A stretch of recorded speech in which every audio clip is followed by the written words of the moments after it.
Hello. Today on Storytime, we're heading back to Scotland for the magical tale of Fionn MacCumhaill and the giant baby. I hope you enjoy. Once upon a time, there lived a great warrior called Fionn MacCumhaill. Fionn was not like other men. He was enormously tall and brave and strong, and his earthly strength was matched by magical powers. When he was a young boy, he had burned his thumb on a salmon he was cooking for his foster father on an open fire. The fish was a magical creature, the salmon of knowledge. And when Fionn stuck his burnt thumb into his mouth, his magic transferred to him. From that day on, he had only to put his thumb into his mouth and bite down to know all there was to know in the world. He knew what was about to happen before it did, or when any lost thing might be found, or what dark plans a man held in his heart, even when the man was thousands of leagues away. Fionn was the head of a giant band of other heroes called the Fianna. The Fianna roamed across Scotland and Ireland, crossing the sea by means of a giant path of stones called the Giant's Causeway that still joins the north coast of Ireland to the island of Staffa in Scotland today. They fought any man they met and hunted and sang as they roasted the day's catch on a great fire in the camp. Their legends travel far and wide in the stories and songs of their great bard Oisin. There were many men who dreamed of besting the great Fionn MacCumhaill and his war band and his great hound Bran, but none succeeded. One summer's day, when the sun split the stones with heat, Fionn was in Ireland with his wife. They had just sat down to dinner in a house they had there, when Fionn felt a great wave of unease pass across him. He bit down on his thumb, and in an instant he could feel the ground shake under his feet and the waves lap at his knees. "There is a great giant on his way from Scotland," Fionn told his wife. "As we speak, he's crossing the causeway. He has but one thought in his mind: to find Fionn MacCumhaill and rip him limb from limb. He's motivated by fear that I am bigger and stronger and that I will best him without so much as breaking a sweat. But he is 3 times the size that I am. What am I to do?" Now, Fionn's natural and magical gifts may have been great, but he had one further advantage over any angry giant. Can you guess what it was?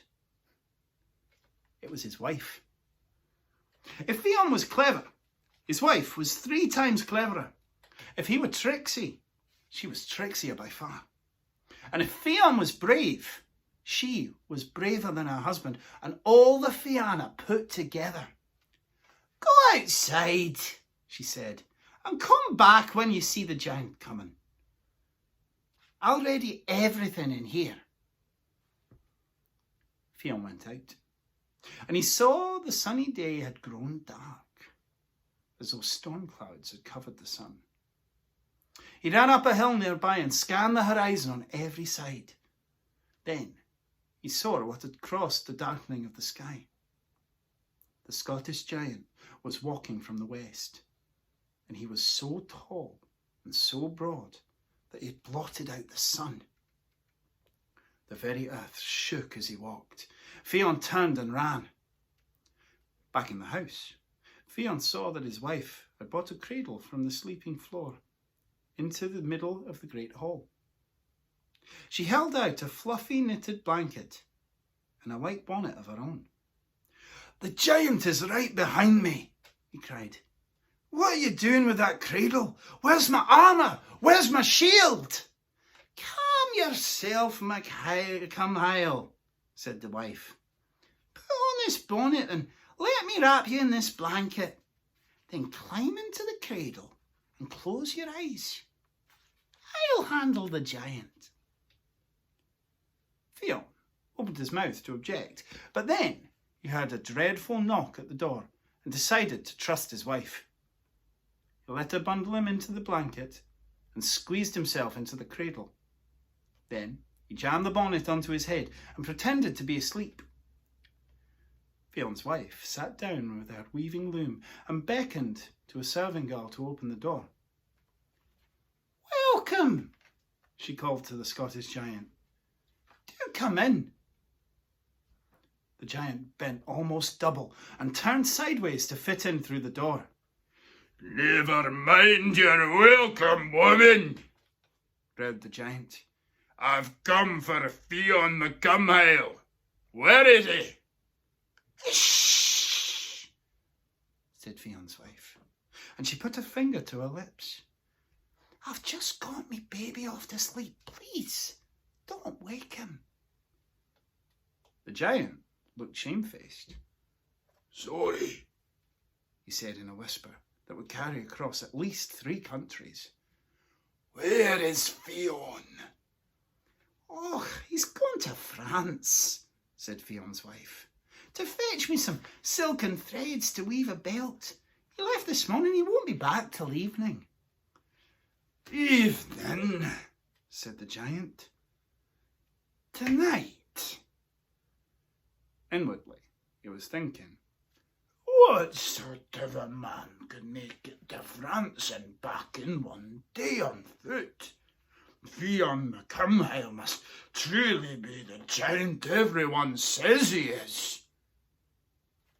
"You're welcome to wait," said Fionn's wife. "And in the meantime, I'm going to go and make some scones.